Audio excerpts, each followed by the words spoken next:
And all right, so before we jump in, a couple housekeeping things. Let me jump into this. All right, so this webinar is brought to you and presented by Therasast. Therasast is a powerful intake CRM for therapists. So if you're tired of using Google Sheets, or you have all your information around client leads where they're on Gmail or text messages over on a different platform, and things are scattered out and confused, and you wish you could have a simple way like this visual pipeline right here to be able to organize client leads and to centralize your communications with them and use some automation to cut down on a lot of those extra repetitive tasks, go to therasast.com and check it out. We'll be also referencing Therasast in the webinar as well, because Therasast is a great software to be able to support your sales funnel and your sales and marketing efforts. The other announcement I want to let people know about is we have the Group Practice Scaling Summit. So look, I mean, many of the practice owners who are going to be on this chat or this webinar, they and you didn't get business training at all in your graduate program. So this Scaling Summit is really focused around marketing, operations, and finances. It's going to help you become a better business owner. And we got some amazing speakers lined up, especially around how to work with clinical directors. I'm going to be talking about personal branding. Nate Hendricks from Navigator Bookkeeping is going to be talking on profitable, motivating pay structures. Whitney Owens is going to be improving clinician retention. So please take a look at that. That's practicescalingsummit.com. And that's going to be coming up in May. So get your tickets now. All right. So quick introduction. Chris was a massage therapist, now turned digital marketer, and we're really excited to have him on this webinar series. So I'm going to turn it over to you, Chris. I'm going to start sharing your screen right now. Ooh. There it is.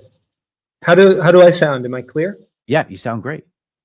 Awesome. Well, thank you so much, Brent, for the intro. And thank you so much to everybody who's tuned in. I really hope that this provides a lot of value to you. So we have a lot to cover, so let's jump right in. So we're calling this From Clicks to Clients. This is a marketing masterclass for scaling your practice in 2025.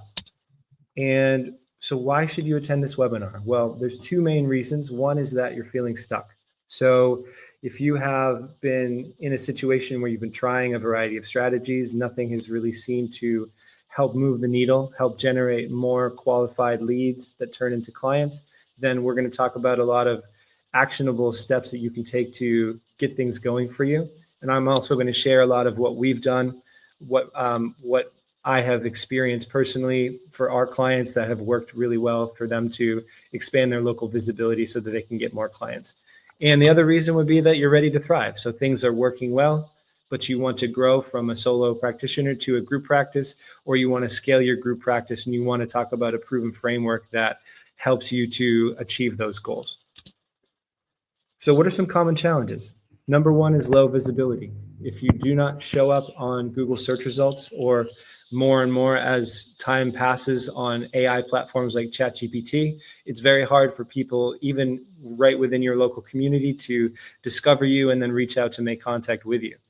So the result of low visibility is that you have low website traffic. So it's just not drawing in the visitors that you need to then bring them into your ecosystem and convert them to form fills and booked consultations so that you have an opportunity to actually engage with them and move forward with the client relationship.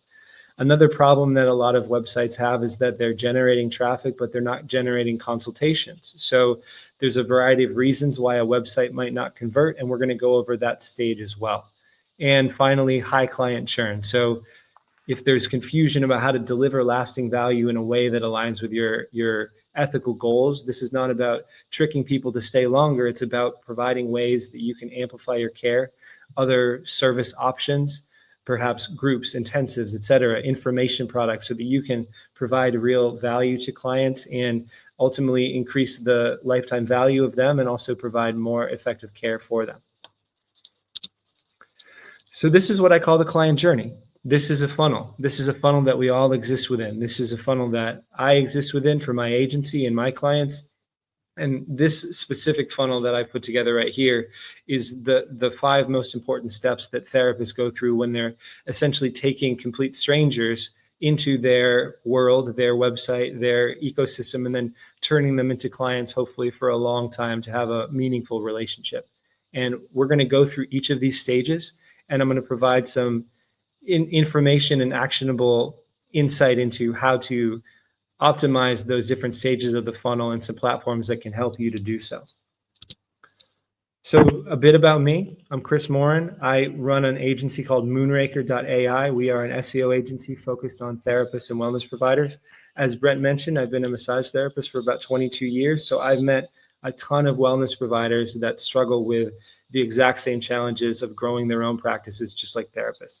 And I have about 19 years of marketing experience. I first started back in the olden times when it was like the Wild West, and oh my gosh, it was so different.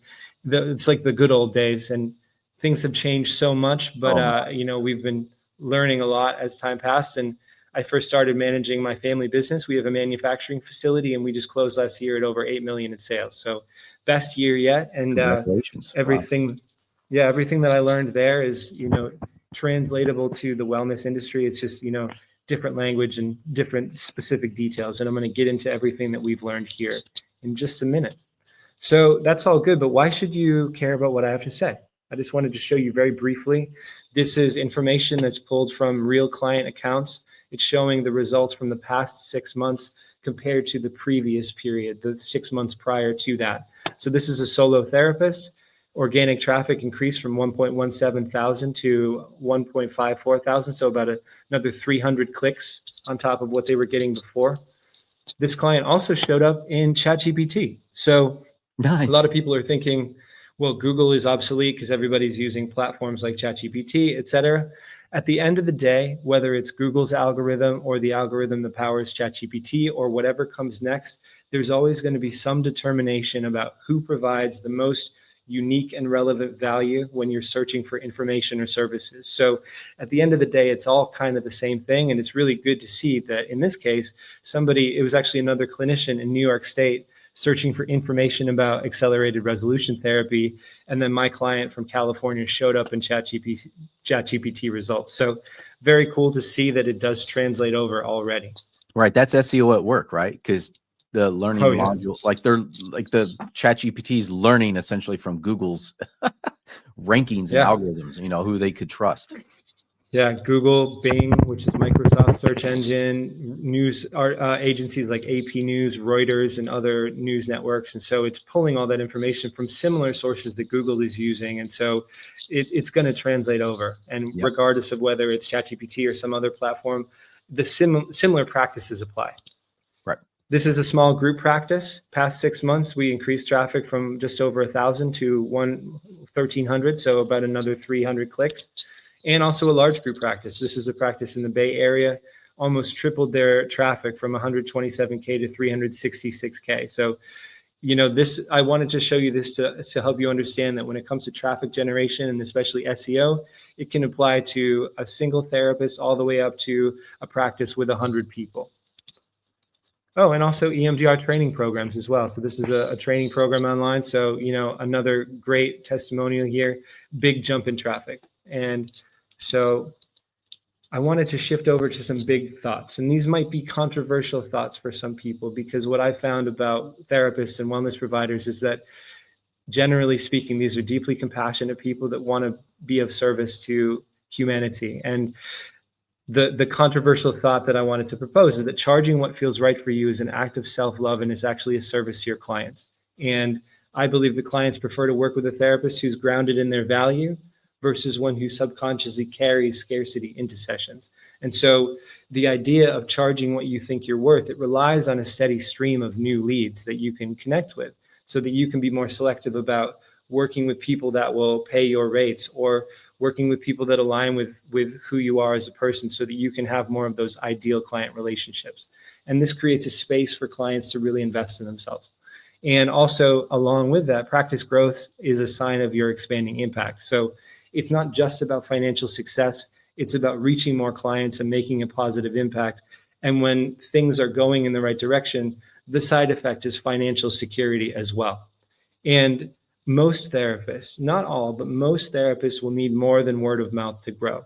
And I want to state very clearly that referrals are one of the most valuable forms of new leads. And I'm going to talk about a way to systematize that so you can get more effective and consistent referrals, but relying solely on word of mouth may limit your growth potential. So having a more strategic and diversified approach, including referrals plus SEO, possibly paid ads. And I'll talk about the specific use cases of paid ads because it's not for everybody.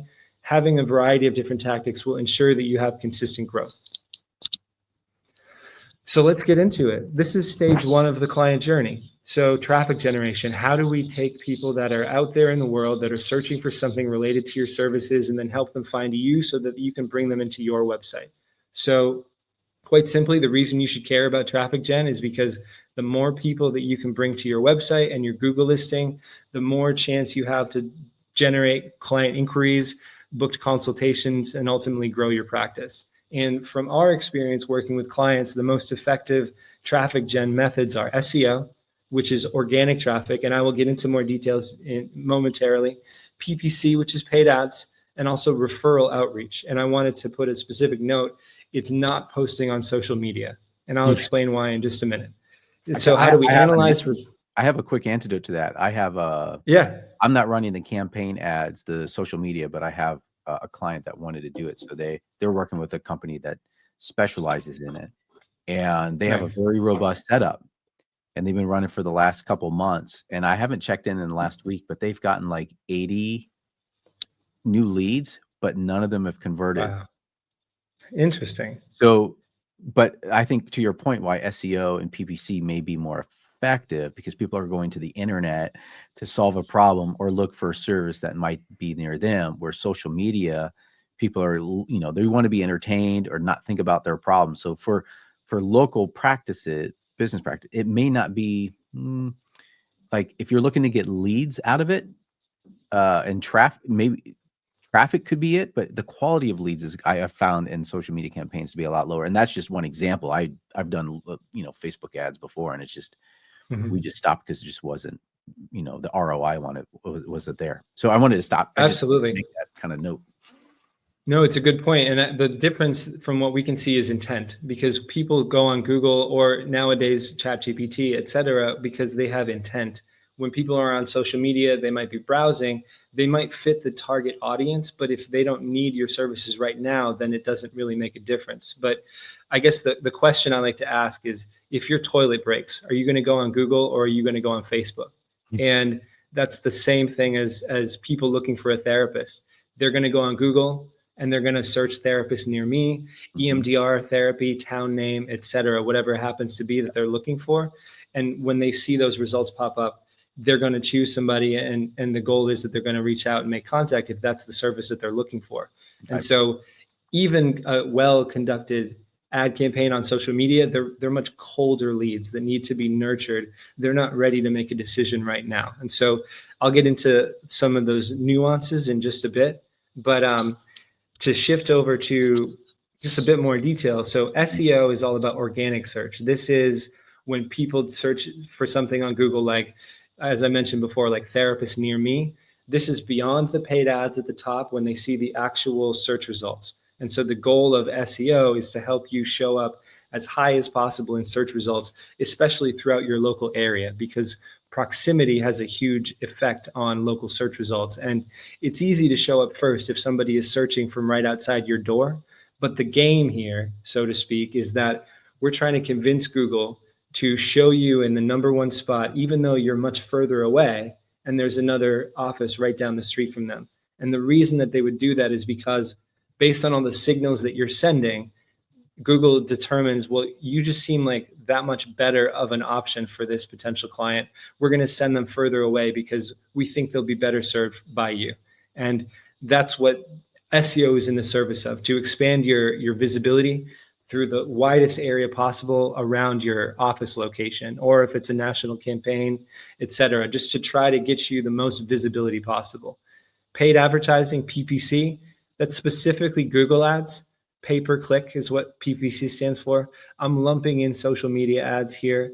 It's semantically different, but for the sake of this conversation, this is times where you're paying a budget to a platform to show up in the #1 spot, and you don't really need to work to get there in the organic way, like with SEO. Yeah. And they're really amazing for driving. Yeah. Sorry to interrupt. Go ahead. Finish your thought. I was just going to say that they're really amazing when they're managed by an expert team. They're great at driving immediate traffic to a website or a landing page, but there's some specific details about when they're appropriate for a practice to utilize them. Yeah, I would say if you're looking to invest in Google Ads, you're going to want to hire a team, because Google I mean, you know this, Chris, it is wonky. Google Ads has just got crazy weird, and they try to extract a lot of money from mom and pop businesses, and their platform's confusing. So you really want an expert in there to like help you control that budget and those keywords. Chris, one quick question. I've noticed this in the last 2 months as I've set up some of my own campaigns for a couple of practices. Have you been getting hit with, like, when someone, like, you have a keyword like therapist near me, have you been getting hit with like personalized healthcare warnings and new accounts or anything like that? That has definitely been an issue where, That just started, hasn't it? The guidelines are becoming more and more strict, and it's hard to say exactly why. It could be because of certain terminology that's listed on a website. It might be misinterpreted by Google's algorithms to be more of a protected medical term. And there's, legitimate good reasons for that. They don't want just anybody to run ads on, like, pharmaceutical products, for example. Right. Well, that's a different category, but just for mental health, that their AI bots have been scraping, like, and so my new accounts, like, it's just, I'm getting hit left and right. I'm like, but my old accounts, they've been grandfathered in. So it's very inconsistent.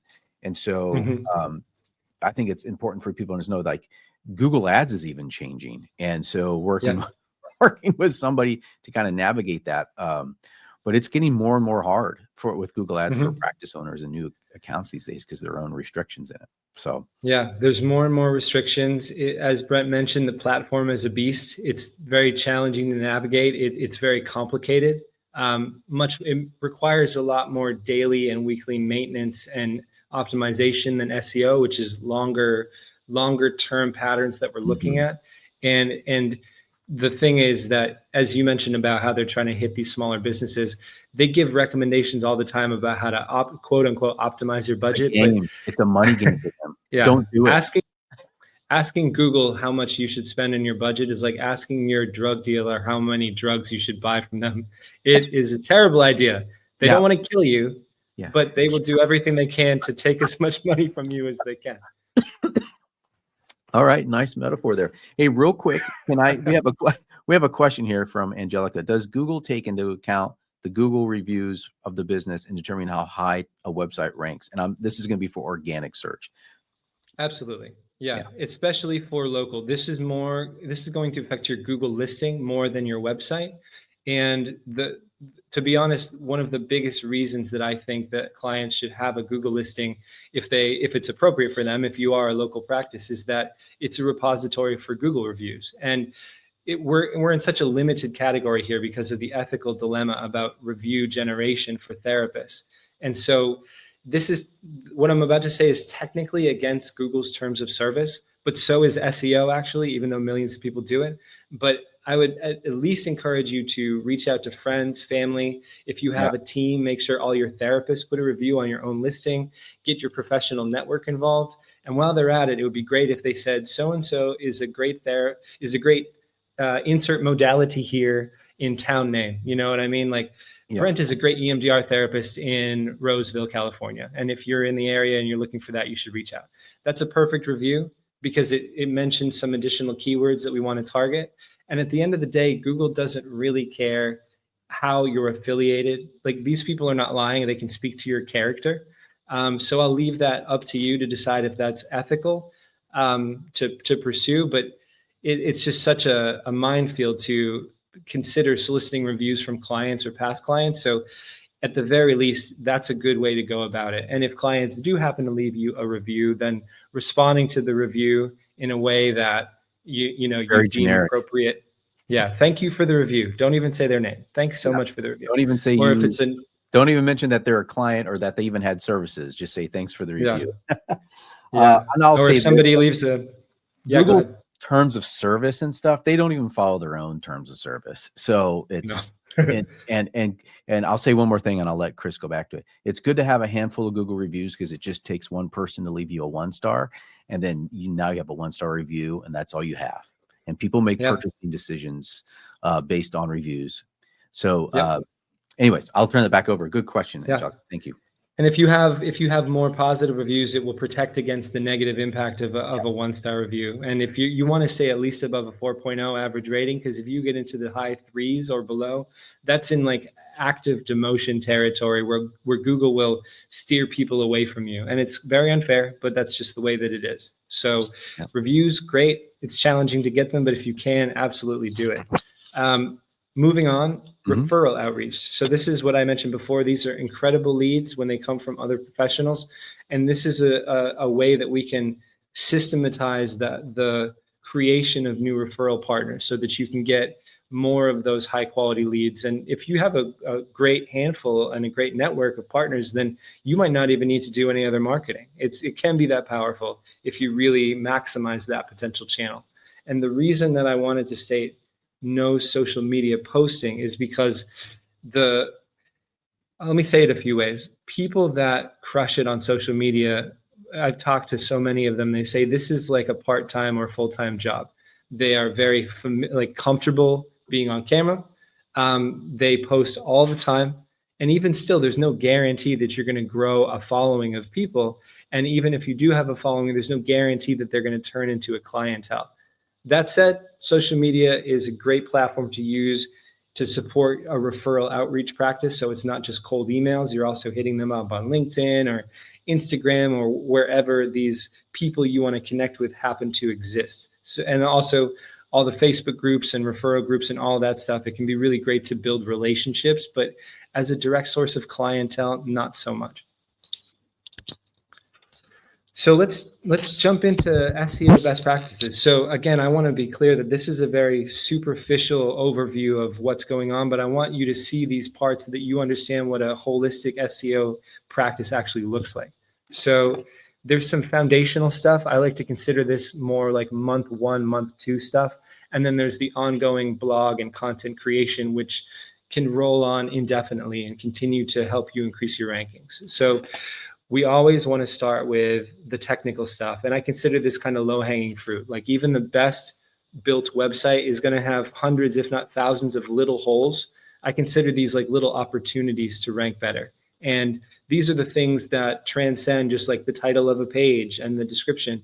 Things like the schema in the background. It's like the matrix telling Google what the page is about. And these links didn't have a title, or the image doesn't have alt text. And you multiply it by 30 pages and now you have 1,000 little issues. And if you can plug those holes, then that's going to help Google understand your alignment much more clearly. And it's also going to demonstrate to these Google bots that are crawling your website that this is a properly designed website that has been done properly, and it provides a lot of value to users that visit here. And so making sure that technical stuff gets dealt with in the beginning creates a strong foundation that a content creation strategy can build upon. And in addition to that, other foundational stuff, speed and security. I want to make a specific note that this is mostly geared towards WordPress sites. Squarespace is pretty good out of the box. Wix struggles with poor speed optimization, especially for mobile. I don't want to scare anybody that has a Wix site. If you're going to redo it anyway, great. If you have Wix, don't change everything because I said this. But we use WordPress if we can, just because it's a lot easier to optimize it for speed and security. Because if you think about it, Google wants to send people to websites that are fast loading, secure, not broken, and that provide unique and relevant value for what they're searching for. And so we want to make sure that we can take care of that and make it as fast and secure as possible. And in addition to that, another foundational piece is page optimization. And what I mean by this is, let's say your practice offers 5 different modalities. We have EMDR, CBT, DBT, ART, and something else. You want each of those modalities to have a separate page. We don't want to have one service page that just talks about all of them. If you have one of those pages, it's like an overview, that's great, but have a separate page for each. And the point of this is that when you have like your EMDR page, that is all that the page is about. And so when Google is looking for pages to filter into the search results for somebody that's typing in EMDR therapist near me, if they see a page with 10 different services on it, they're like, well, EMDR is on there, but it's not that prominent. So I don't really know if that's appropriate to put in these search results. But if it's just an EMDR page, the likelihood of them at least considering to put it in search results is much higher. In addition to the service specific pages, you may consider making separate pages for the issues that people face that you're working with. Because when we think about the strategy that people use when they're searching, it's some combination of a location, a modality, if they know what they want to use to work on their problems, and the issues that they're facing. So anxiety therapy, EMDR therapist in town name, all of those types of things. And so it's not a bad idea to also have pages about the specific issues that you help people with. And in addition to that, we love to see a distinct location page. So this transcends the contact page that has the address listed down by the form, and it just has like a little Google Maps plugin, or it's in the footer and that's it. Like we want to have a full-fledged page that talks about your location. And what we found is that that's the best formula for Google to really fully comprehend who you are, what you do, and where you do it. And so having all those pages together, not only is that going to reinforce the organic search results when people are looking for that stuff, but it seems to really help the local listing as well, especially when the local listing is connected to that location page, not just your home page. So this is really the foundational stuff. And if you have a Google listing, a lot of folks don't have them. It's very, very hard to get them nowadays because Google is requesting video verification. From what I heard just last week, it's something that changed in the last week or two. They actually need physical signage now so that you can show like, here is my building, here is the sign of our practice, here is me entering the building. I have a receipt with our practice name on it. So they're becoming very, very strict about setting up new Google listings, or as they call it, Google business profiles. Yeah. And it, honestly, it just, sorry to interrupt. It just depends. Sometimes you can get it verified right away and it's not a problem, right? Sometimes they just send you the postcard, you verify the PIN, you're good. Sometimes they want the video listing. Sometimes they want more. It just, Google's a hot mess, and the Google business is even hotter of a mess. So it just depends. But you need one, because the local search map pack, right? The Google business profile where those live, it's almost some of the last bastion of hope for local business owners because of all the venture capital money coming in and cannibalizing SEO for therapists. And so Alma, BetterHelp, they are never going to have local today listing. will rank like 3 of their pages up at the top, 2 to 3 of their pages for a keyword. And it's can I just say this? I'll say this one thing. If you and this is how they do it. One, it's content, so you know this, Chris. But the other one is they like to give you a badge you can put on your website. That badge is just a backlink to their website. And Google views a lot of what they call domain authority on how many backlinks going to the website. So if you have a Psychology Today approved whatever, I say just get rid of it, because it doesn't really do anything for the user. It's like most people don't even know what Psychology Today is. So it doesn't really lend you an authority, but it's just like another like SEO play for them to completely dominate local listings in SEO. So that's my gripe with Psychology Today. Yeah, all these little badges and stuff, if they are connected back to the main website, then they're definitely an awesome little SEO boost for that parent site. So you can imagine there's probably hundreds of thousands of sites that, whether they realize it or not, are backlinking to Psych Today and other platforms like that. Be like, oh, these 2 pages are actually really similar for location searches, so we're just going to show one. They end up showing 2 or 3. So having a local listing, if you can get one, which you should always try to get one if you can, is extremely important, because the way that at least 50%, probably more like 75% of potential clients are searching for you is on their mobile device. They're probably laying in bed, it's 2 a.m, and they're like, my life is, and that's when they do a search: therapist near me, EMDR, town name, couples therapy, etc. And so everybody's done these searches. If you're looking for restaurants or something, you see the map and you see usually 3 listings. Sometimes there's an ad in there as well. And then there's a button that says more places. And that is a very hard click for a lot of people to make. So those top 3 listings get well over 50% of traffic. And so we really want to get you featured in the top 3. And as I said before, it's really easy to rank in a high spot if someone is right outside your door. But the goal here with SEO is to rank in the top 3 over the widest area possible. And that's what all of these different pieces up here are all about. This is what we create content for. This is why we put posts and images and questions and answers on the Google listing as well. It's kind of like the Google listing version of blog posts and things like that. All of this is sending recurring signals to Google. Here's what we do. Here's what we talk about. We are experts in this. We have experience in this. Look, we have testimonials, we have reviews, we have all these things. We have authority from other sites that are pointing to us. You should put us at the top because we're going to be the best source of this service for people that are searching for it. And so a few other things that we want to include in SEO. So directory listings management. This is an interesting one because these are the Yelps and TripAdvisors of the world. Your Google listing is undoubtedly the most important directory site that you have. And there's probably 50 or 60 others that are also quite important, like Apple Maps, Bing Maps, Dun & Bradstreet, etc.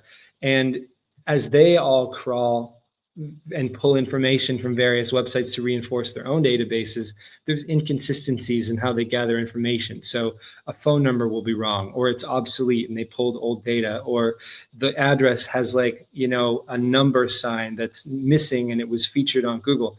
And then Google goes and crawls all of this in their ubiquity, and they see these inconsistencies, and it degrades the reputability of your practice. And so we want to make sure that that information, name, address, phone number, at the very least, is perfectly consistent in all of these very important directories. And that's another foundational piece that we want to take care of because it can really have a pretty powerful effect on your local rankings, especially. And I mentioned this funny term down here, data aggregators.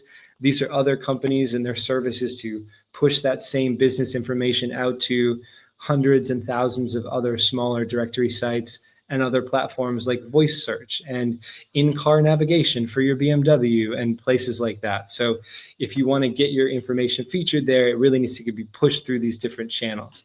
Yeah. So can I say a couple things on this? Real quick. Please. Yelp. It's okay if you don't have a Yelp listing. I think Yelp, I am a capitalist through and through. If there's one company that would go out of business and I would be fine with it, it would be Yelp. The way they do reviews and it's terrible. So if you don't have a Yelp, don't even get one. It's okay. It's just I don't like it. Apple's making a big push into their maps. They pull from Yelp, but they're starting to do their own thing because they want to take on Google. So if I was to focus, if you just could have a couple, I'd have an Apple location through their maps. Bing is good. And Google at the least to have those 3 to get started. And then you can build out from there, maybe using a data aggregator like Chris mentioned. So my 2 cents. Yeah. And honestly, I don't even think that we mess with Yelp. I just put it there as an example so people knew the kind of sites we're talking about. Yep. These are the Yelps and TripAdvisors of the world. Yep, that's right. Mm-hmm. So on to the final big pillar of SEO. This is the one that I think most people are most familiar with. It's blog content and backlink creation. And the way that we do blogs is we do long form content, 2,000 to 3,000 words. The theory of how to produce good content is to, let's say you're in Midtown Manhattan. There are going to be several dozen other practices that are probably outranking you at any given time for specific keywords that you want to show up for. So the theory is research these other sites that are ranking at the top and research the pages that have content related to what it is that we're about to write about. Let's see what kind of insights and information we can glean from them that Google is rewarding with good rankings. And then let's craft an even more comprehensive and holistic article that transcends the top ranking pages to send the strongest signals to Google that we are the ones that know the most about this thing. And do that over and over and over again, at least once a week in perpetuity, or at least until you get to the point where your practice is fully saturated and you're good to go. And this is the core of what we do, because all of this other stuff is really important. And this alone could have a huge effect and get you where you need to go. But this is really what we do month after month, with our clients. We're creating long form blog content that's keyword optimized, that lives on the website. And then backlinks in this sense are essentially like blog content that lives on other sites. We call them guest posts. Press releases could qualify. The point of all of this type of information is to generate a link that is pointing back to your website, either to the homepage or specific service pages that you want to rank better. And so if you could imagine, there's sites like Yahoo. They have all these content silos, Yahoo Finance, Yahoo Health and Wellness, et cetera. And there's these journalists, and I'm using that term kind of lightly here, and they are soliciting content from brands and practices and other websites in the world. They're saying, hey, we need a new article about EMDR for the Yahoo Health section. And then folks like us will come out and say, hey, we have Brent Stutzman here. We have an article about EMDR, and here's his headshot, here's his LinkedIn and his bio. We'd love for you to consider this article for placement. And about 5% of the time, they will actually approve a placement. And then you just secured an article on one of these other high authority, high traffic websites, with the point being that you have a powerful link that's coming back to your site. The idea of that is it's kind of like the internet's way of vouching for you. Google will crawl all of this and navigate these links and see, well, if Yahoo thinks that this other site is legitimate enough to link to it directly, then perhaps this other site deserves to be ranking better and get more traffic as well. And that's the whole idea of a backlink. In the past, the sheer number was a lot more important than what we've observed now. It used to be like, get thousands of these things and you'll just, crush your competitors based on just sheer volume. But nowadays it's more about relevance. It should be in the niche that you're focused on. So when we're doing this, it's always health and wellness websites, and it should be from sites that have high authority and good traffic. And so a lower number of good quality, think quality over quantity for this. And when you have blog content plus backlinks from guest posts and things like that, that's the core strategy. That it's nothing particularly novel, but it still works to this day. And that's like the real driving factor behind increasing your organic rankings on Google. So what are some tools that we use to analyze this? These are the two most important ones: Google Search Console and your Google business profile itself. So Google Search Console, let me open this up over here. I'm not going to go into a huge deep dive because that could take a whole hour all by itself, but let's just use an example here of one of the ones that I showed you.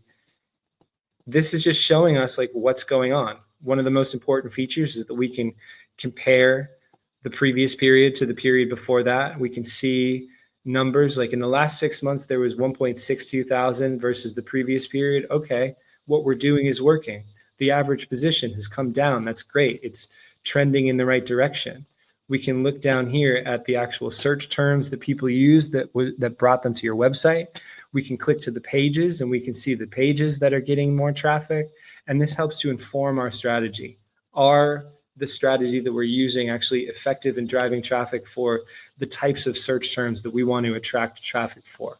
And so that's a very, very quick crash course for Google Search Console. There's a lot there to it. But the other one is your Google business profile. So if you were to... Hey, Chris, sorry to interrupt. No, I'm curious. How did you get that? Go back to the Search Console. How did you get that Google drop down on underneath performance? They see that performance you had on the left-hand side, Google search, and then discover. Discover? Yeah. That's interesting. Discover, it's something that we don't really focus on that much because the likelihood of showing up in the Discover feature is very obscure. There's not a lot of information about it. And I don't remember exactly which platform that's on, but I think it's often like built into a lot of smartphones where it's like, if you just go to Google and not just navigating on your browser to google.com, sometimes they have like Google features built into search and it's like, hey, what's some new stuff that's going on? And it's kind of strange, to be honest. Well, I don't really... What above that, the Google search results? I don't see that on my Search Console. And I was like, that's interesting. Good. That's interesting because this should be in here. Maybe it's just because performance was it was just nested below that. Because that's definitely like that's the core feature that we use on Search Console because we're really focused on. I am seeing that, but the Discover I'm not seeing here. So okay, interesting. Yeah. All right, I'm seeing And you're not always going to see Discover. If you have never popped up in Discover, then that won't even be there. And so you can see with this client, it's like one day they got 5 clicks from Discover and then it never happened again. It just happened to be a few weeks ago, but it's not a guaranteed thing. Like you're going to have impressions and clicks for content that you're creating in the same way. Yeah. Another important thing to note about I was going to say, as you're bringing that up, like everyone watching, if you don't have Search Console signed up and on your website, it's just a piece of code that you put on your website. It's going to be really important for you to be able to do that. So you can kind of see totally free. It's totally free. Yep. Totally free. One important note about Search Console is that this is only considering traffic that comes from Google search results and goes to your website. It's not tracking the navigation of somebody from the first page they land on through the rest of the pages that they visit. That's really what Google Analytics is about, as well as some other things. But this is the point of Search Console, is to really show you the implications of your content, and in this case, an SEO strategy and how it's actually affecting things and moving things forward. Yeah. Another important thing to note, this tool right here, URL inspection. If you're concerned that one of your pages isn't even showing up on Google, you can drop the keyword or the URL in there. So we use my site, for example. If I just built like a new page here, and I want to make sure that it's being indexed by Google, which means that it's available to show up in search results. Well, first I have to actually go to my domain. Go to your property.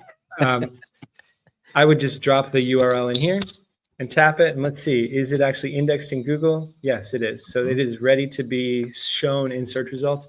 If it wasn't, let's say I just like put in a new URL because I built that page yesterday. Oh, it's not in Google. I'm going to tap request indexing. Now it's going to prompt Google to recrawl the website and actually index that page so that it can actually go live. And there's situations where clients, they've been running their own content for months. They're like, I'm not showing up for neurofeedback. It's like the core of what we do. Our website's neurofeedbackcenter.com, but this page gets no traffic. And then we just went in here and we're like, it's not even indexed by Google. I don't know why, but that was a simple fix. And once it was indexed, they started to generate traffic very quickly because it was like perfect alignment for that term. Wow. So this is a nice one just to double check. If you're concerned that like your main service pages are not showing up, or you just built out some new pages, make sure that they're actually indexed by Google, please. So that's a little bit about Search Console. So moving over to the business profile, this is related to the local listing. And so just to use another example, the formatting here, like the user interface is atrocious. It's very busy and confusing. Most importantly here is the performance spot right there. This shows us information, calls, directions. This is when people search to see how long it would take to get to you, kind of a proxy for their interest, website clicks, things like that. And another really important component is right here, the searches breakdown. Similar to Search Console, this will show you the terms that people searched for that brought them to your local listing, most likely on their mobile device. So it's just another way to see, like, are we showing up for the things that we should? Are the most important keywords and related to our services and modalities actually driving people to our listing? And if they're not, then what can we do to change that? Like, we do EMDR. None of the results in here show EMDR. What do? Well, we should probably make more content about EMDR and put posts on the Google listing about EMDR. There's this whole section down here. These are all posts. A lot of people don't even know that this is a feature, but this is just another place that we can drop information and then put a link that goes over to the website. And even if people don't see it, Google sees it. So we can put posts, we can put questions and answers. A lot of people don't realize that you can ask a question to your own business and then go answer it. And again, it's just another repository of keywords and information that helps Google understand you're an active business promoting specific things. Dude, that's really helpful, man. Thank you. And that's why, again, you need to have a Google business profile, at least just for those analytics. Totally. So let's move along. So PPC, the other big traffic generator. There's a caveat here. We have to look at cost efficiency of PPC versus your actual growth goals. Like, for example, if you're a solo practitioner, you just want to get 5 more clients per week, then PPC managed by an expert team is probably not the right solution for you, because either you're going to blow up in 2 months and then you're going to shut down the services, and then you're going to sink back down and you're going to do kind of like a yo-yoing thing, or you're going to get what you want, but you're going to pay even more for the services, and it's just not going to be worth it. And so what we see is that PPC is most appropriate for solo practitioners that are in a high net worth area, where competition is very fierce, like the Bay Area. Like if you can charge $300 to $400 a session or more, and you can net, 15 to 20K a month as a single practitioner, then yeah, PPC is probably a decent idea that you should consider. If you're a group practice, there's other reasons that you can consider this even more so, because you might be able to absorb more clientele more quickly, or scale your practice with more associates more quickly. What I'm suggesting is that you should aim to earn at least 2x or 3x more per month than what you're going to be spending on a campaign, if not more, because otherwise then it's just the costs associated just don't really justify that method.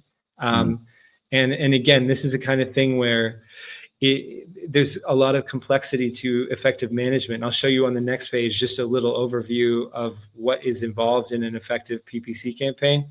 It takes a lot of oversight, daily, weekly updates, optimization, split testing, etc.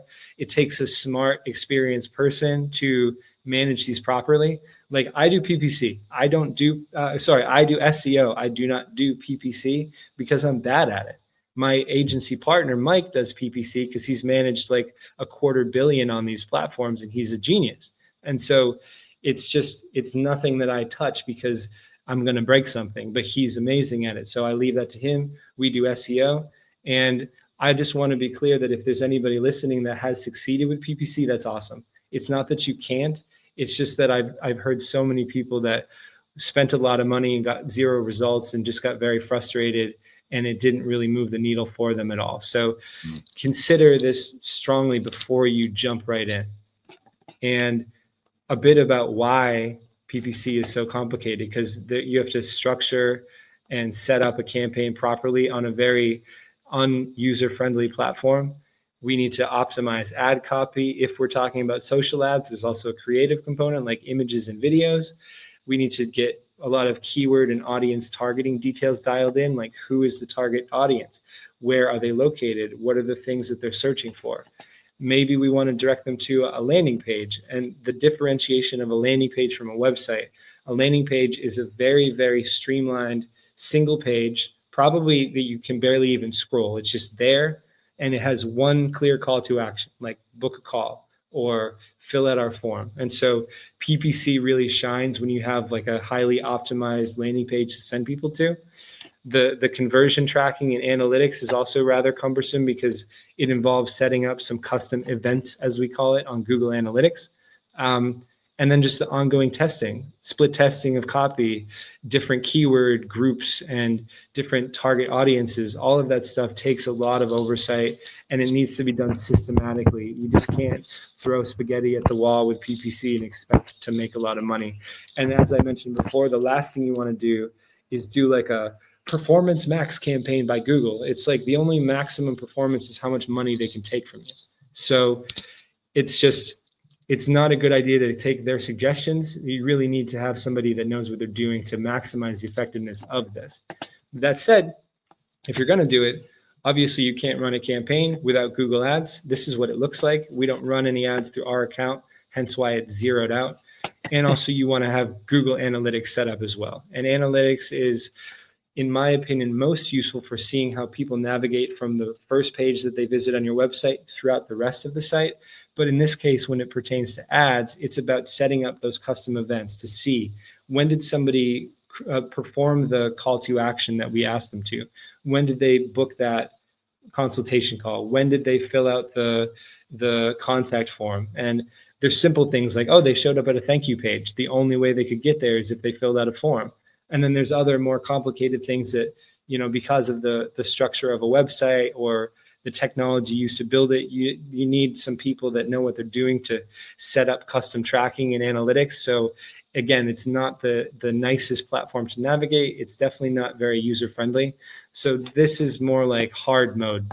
compared to SEO, which is, most people understand the concept of writing a good and unique and valuable blog posts that people can read and understand something about what they do. Nice. So let's move on. This one is really fun for me because I love referral outreach. It's probably, I'm pretty sure it's why I'm on this webinar, because I think I just reached out to Brent and said, hey, I'm a guy that does a thing and it aligns with what you do, and maybe we should talk about this stuff. And it was just a cold email. And the idea of systematizing referral outreach is taking this incredibly valuable source of very warm leads and just increasing the opportunities that you have to connect with more of these types of partnerships. And so what it involves is coming up with specific objectives, like who are the kinds of referral sources or healthcare providers or organizations that you would want to partner with, coming up with a messaging campaign. And the format is so simple. It's like, hey, so-and-so, I read your piece of content about blank and I really loved it. Here's why. And the reason that I mentioned that to you is because I do this other thing that relates to it. And I'd love to talk to you sometime about a potential collaboration. Are you interested? And it doesn't really need to be super complicated. We also want to know, where are the potential partners located? What are their specialties? We want to start to build out an actual list and start to populate it with information, emails, social media platforms, if you can find those about them, because we want to hit people as many places as possible to get their attention. Similar to what I mentioned about a landing page for paid ads, you may consider creating a page specifically for potential partners, because if you think about it, the services you provide to your direct clients are slightly different than the service that you would provide to a partner. It's similar, but you're basically saying to them, we can help support the effectiveness of what you're providing to your clients because we're going to help, carry on the healing in our own way. And so it's a slight language adjustment, but it does benefit if you have a partner specific page. You don't need one, but it helps. Again, there's tracking and analytics. I want to keep this as simple as possible. Just think okay, I had a goal to send 10 emails this week. I did, and I got 2 responses. And I tracked that for the last 8 weeks. And of the, 16 responses that we got, 2 of them turned into Zoom calls, and I have 1 referral partner. Awesome. Now we know that 8% of the time you're going to get somebody that wants to work with you and collaborate. And just like anything that we're talking about, you can continue to split test, change the language in the emails that you're sending out and just refine certain elements of the strategy to improve the likelihood that people are going to connect with you. And just a note about the idea of sending an email that is customized for each person. Do not send 10,000 emails that are identical to everybody, because we all get them and we all hate them and they all end up as spam. And you will destroy your email deliverability and you will never show up in anybody's inbox ever again. And so again, this is really more about quality over quantity. Even if you don't read the thing or you didn't watch the video, make it really, really sound like you did, and help somebody understand that you recognize the value in the content that they share that you're commenting on, because that's really what it is. When I reached out to Brent, I didn't need to pretend, because I love that platform. CRMs are so important. The EHRs don't do a good job of tracking prospects. And this was an absolute need in this space. And I was so happy to see somebody that actually did that. So we had a ton to talk about right off the bat. Yeah. Well, if you have a CRM like Therapist, if you needed to send things at scale, which I've done, you can personalize it, because it can grab the person's name inside the CRM and then say hello, and it grabs their first name, and that's customized to each person you're sending it to. So you can do some things at scale, but personalization is going to be really important. You can even add their name in the subject line, and the CRM will grab that. Hey, this email is for you, Chris, or hey, this email is for you, Brent, and send it at scale that way. So it can be done, but I do think the one-to-one research, just start with doing one-to-one. I think that's going to be important. Yeah. So at the simplest level, the 2 platforms that I love to use for referral outreach are Google Sheets, because you need a place to a repository for all this information. And I wanted to just show underneath the behind the curtain here. Where is it? So I literally have a spreadsheet that I have used to collect every B2B therapist resource known to humanity. And we also track a bunch of groups. And, we just carried this over to this new spreadsheet, but there's columns for, social media places and how many times did we contact them in different platforms. And this is going to get built out very soon. So that's the kind of thing. It doesn't need to be super complicated, but it's just, you need to have a list of people to go through so that you can run through your strategy. And let's say you take half a day on the weekend to collect a whole list of potential partnerships. And then every day you just dedicate yourself to doing 5 emails. And by the end of the week, you just sent 35 messages out.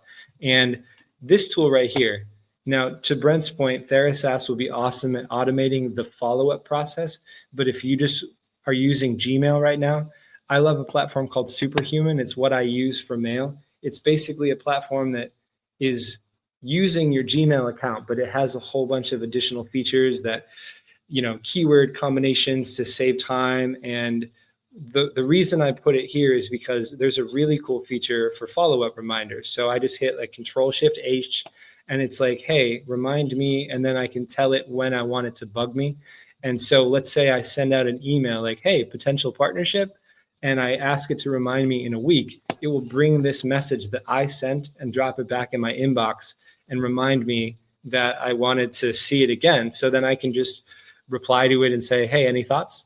And then remind me again in a week. So it's like a very lightweight CRM, and it can get you a lot of value. And the magic happens in the follow-up, because just like so many things in life, it doesn't work out the first time. Continue to try. I forgot where I heard it, but a long time ago, somebody said, continue to follow up until they yell at you to please never speak to them again, and then follow up one more time. Now, maybe you don't take it to that extent, but I've had a lot of situations where I followed up with someone like 7, 8 times. And finally, they responded and said, oh my gosh, the last 3 months have been crazy. We moved. I just had a child. I'm so glad that you stuck with it because I'm really interested in this. I just was completely overwhelmed. And so don't stop before the magic happens. Awesome. So that was a ton about traffic generation. We already went through an hour. I don't know if you wanted to cap it at any specific time, Brent, or if you want to keep rolling, because I got more here. Let's see, website conversions. Let's see, how many? Remind me of how many are on this slide deck that you, or are you going through the whole funnel? There's 5 stages to the funnel. We don't need to hit everything. This is a fun one because it's not super long, and there's a lot of cool graphics that I think people might find some value from. I mean, if you worked on those graphics, let's get through the website conversion. And again, this can be recorded, so you guys can get back and look at it later, and we can go a little over an hour too. That's fine. Cool. Yeah. Right. So you've dialed in your traffic generation. Strangers are finding you in the internet, and they're coming to your website. And so the point of converting more of them is so that you have more opportunities to respond to form fills or, more booked consultations on your calendar.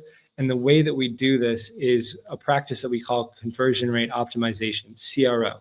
And it involves enhancing your site's design, the organization of different elements, some certain pieces of content, and the overall user experience to more effectively guide visitors towards your calls to action, which in most cases will be to fill out a contact form or schedule a consultation. And there's some specific tools that we use to monitor those results as well. So the first step is just the 4 crucial hero elements. That's what I call it. And this is the information that the hero section needs to cover. And when I say hero section, I mean the very first page that somebody sees when they visit your site. Some people call it above the fold. I call it the hero. And I like that term because it helps instill the sense of importance of that section. The hero section of your homepage is the most important real estate of your entire website. And so it has 4 jobs to do. It has to convey an emotionally compelling why. It needs to have a simple and concise what, which is the mechanism that will help someone achieve that why that they're seeking. It needs to have some social proof and affiliations to help people recognize how you fit into this whole industry or ecosystem. And it needs to have a clear and direct call to action. And I pulled the Therasas homepage because I wanted to show you here. We have manage intakes and close clients faster. hell yeah, I want that. That's a good why. And what is the thing that lets us do that? A powerful intake CRM for therapists. And here's a bunch of bullet points to help you understand what this tool does.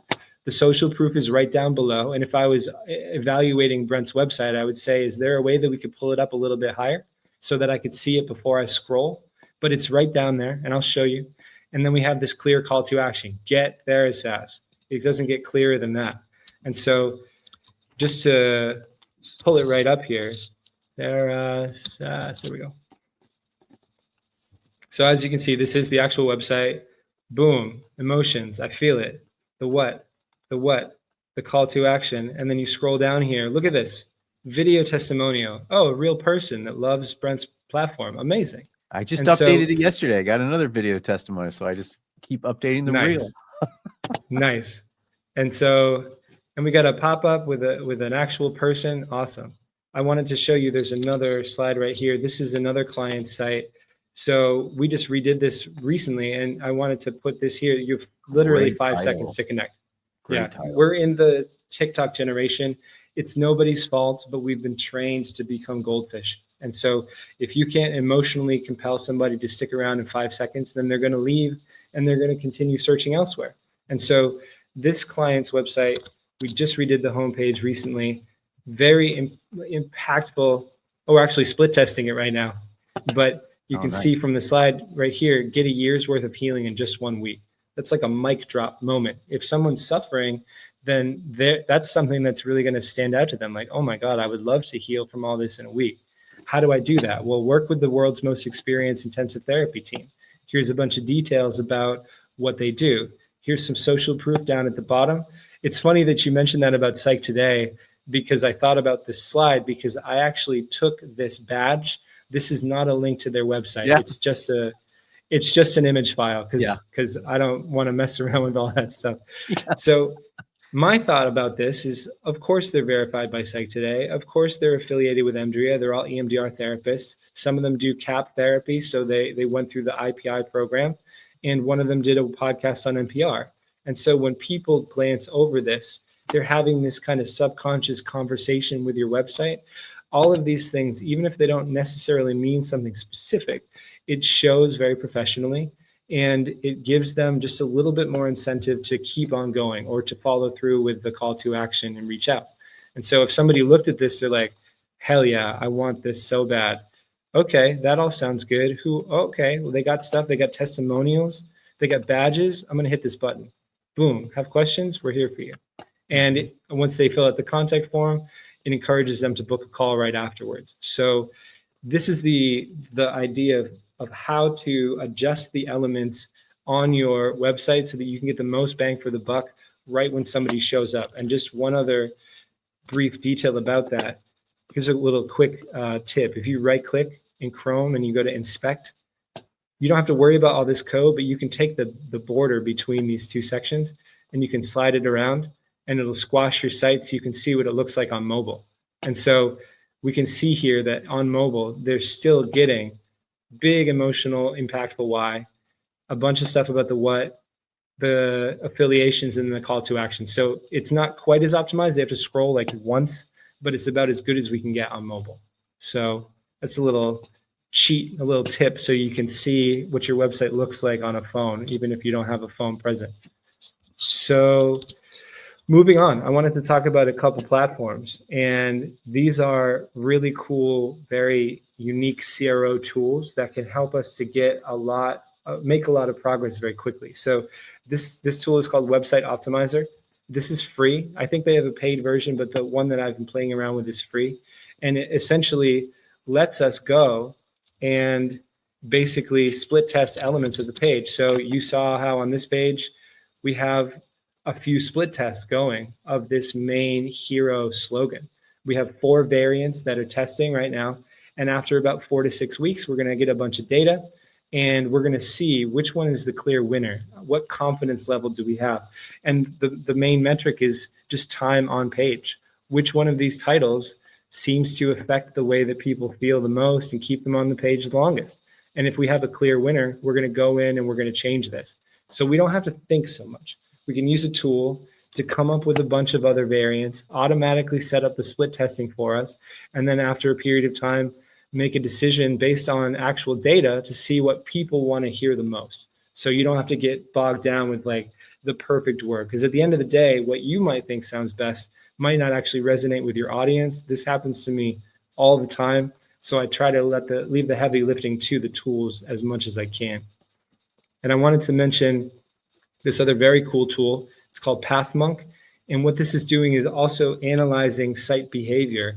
And it's making a determination about which phase of consideration somebody that visits your website is currently in. Are they just information gathering, kind of tire kickers? Are they in comparison mode, like let's see this service versus another? Or are they very keen to sign up for services right now? And depending on which phase they're in, it serves them different pop-ups that cater specifically to them. And the goal is to encourage them to follow through with your call to action. And if your website has over 10,000 page views a month, then they will guarantee a 20% increase in conversions, or it's free. And this is essentially saying we can get you 20% more traffic right now. And so we've seen it. We've been testing it on this client's website. It's been running for 4 weeks, and we've increased conversions by about 37%. This is absolutely astronomical compared to the tiny little iterative changes that we've always been stuck making just in the past, where it's like, tweak this out, tweak that out. All these things are important, but having these tools that have this incredible intelligence behind them that can understand where people are at and then make a decision about what to show them. It's just, these are the things that I dreamt about for the last several years, and they're finally here.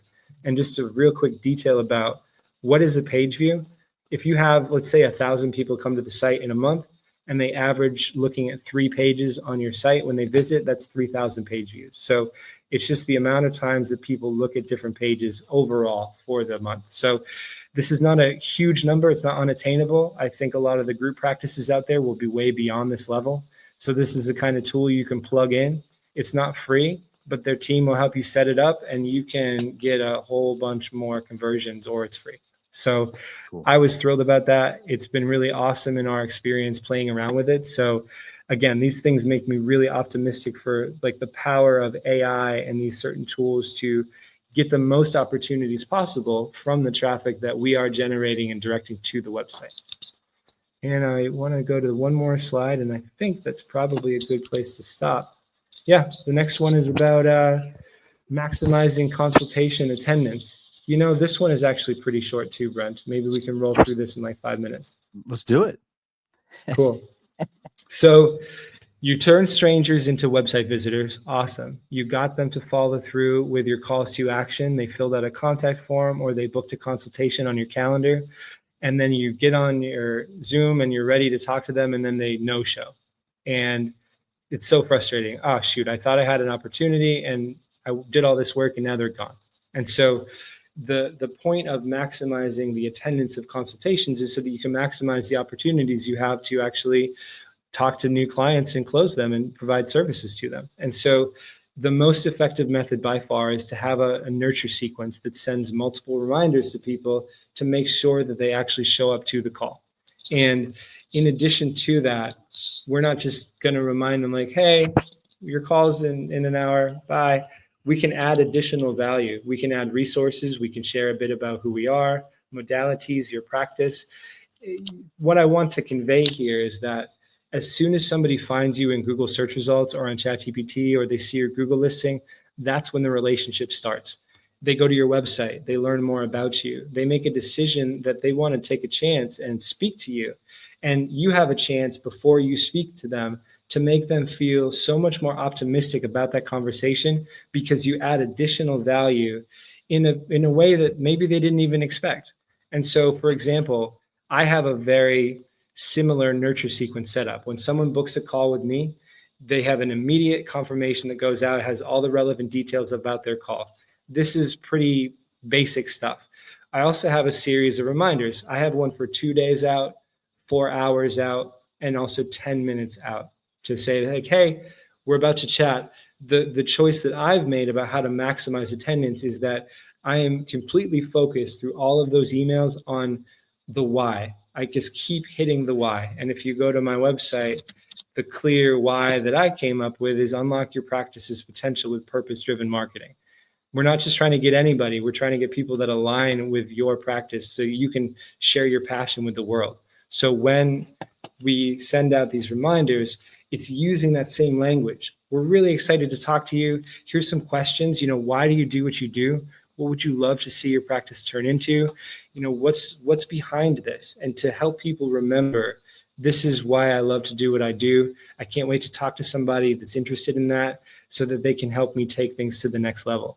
But for you, maybe it's different. Maybe it's answering frequently asked questions so that you can hit the ground running and you don't have to get bogged down in like insurance reimbursements and all of that stuff. Maybe you have a team and you want to share some tidbits about the associates that you work with. Maybe you want to share a helpful resource because you work with a very specific niche population of grieving mothers. And this is an amazing PDF that I think you would really gain a lot of value from. And I wanted to send it to you right now.